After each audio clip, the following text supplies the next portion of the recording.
Il y a des choses basiques, on respecte les écoles, on respecte les hôpitaux. C'est des choses qui sont absolument pas faites et on voit qu'ils sont ciblés de façon systématique. Il n'y a aucun conflit dans le monde de façon historique où de façon systématique, le système de santé a été mis à terre comme Ah ouais. maintenant à Gaza.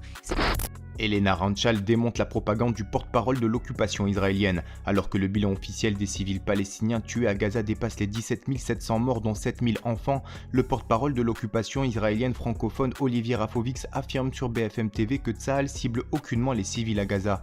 Des déclarations inacceptables selon Elena Ranchal, directrice des opérations internationales de Médecins du Monde, qui dénonce les mensonges du porte-parole de Tsahal, en rappelant que l'armée d'occupation israélienne ne respecte pas le droit international en bombardant volontairement les hôpitaux et les écoles. Des bombardements meurtriers qui font des dizaines de milliers de morts et de blessés palestiniens dans l'impunité la plus totale. Les frappes israéliennes ont pour but de détruire le Hamas et pas d'éliminer ou de tuer des innocents et des civils. Les gens, ils l'ont dit, vous allez au sud, maintenant vous allez encore plus au sud. Les conditions maintenant au sud, à Rafah, etc., sont épouvantables. C'est vraiment un siège inhumain, c'est un piège mortel. Nous, on fait les civils qui sont assassinés, ce n'est pas des dommages collatéraux, hein, c'est bien des victimes. Et il y a les droits internationaux humanitaires qui établissent certaines règles. Et même dans la guerre, hein, il y a ces règles. Il y a un principe de proportionnalité, c'est une chose qui n'est pas faite. Il y a des choses basiques, on respecte les écoles, on respecte les hôpitaux. C'est des choses qui sont absolument pas faites et on voit qu'ils sont ciblés de façon systématique. Il n'y a aucun conflit dans le monde de façon historique où de façon systématique, le système de santé a été mis à terre comme Ah ouais. maintenant à Gaza. C'est un collapse total du système de santé.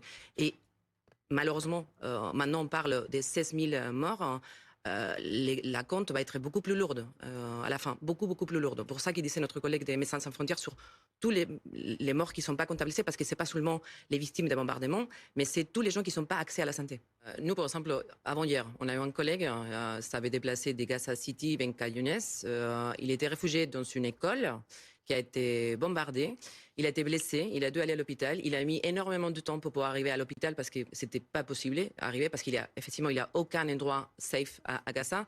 Et ça qu'il a vu sur place et qu'il nous a témoigné, il nous a envoyé des vidéos, c'est des choses horribles. C'est vraiment des salles et des salles, des gamins par terre. Les soignants, ils doivent enjaber les gens pour pouvoir les traiter. Et ça qui c'est très obscène, c'est qu'il manque de tout. Mais de l'autre côté de la frontière, il y a des camions et des camions et des tonnes de tout qui pourraient vraiment subvenir aux besoins qu'il y a à l'intérieur. Et ça passe, c'est même pas à compte-gouttes, c'est rien ça que ça passe. Et vous, pensez-vous que les responsables de l'occupation israélienne doivent être traduits devant la Cour pénale internationale afin de répondre de leur massacre à Gaza? Donnez-nous votre avis en commentaire. En attendant, rejoignez-nous, soutenez l'information Break News.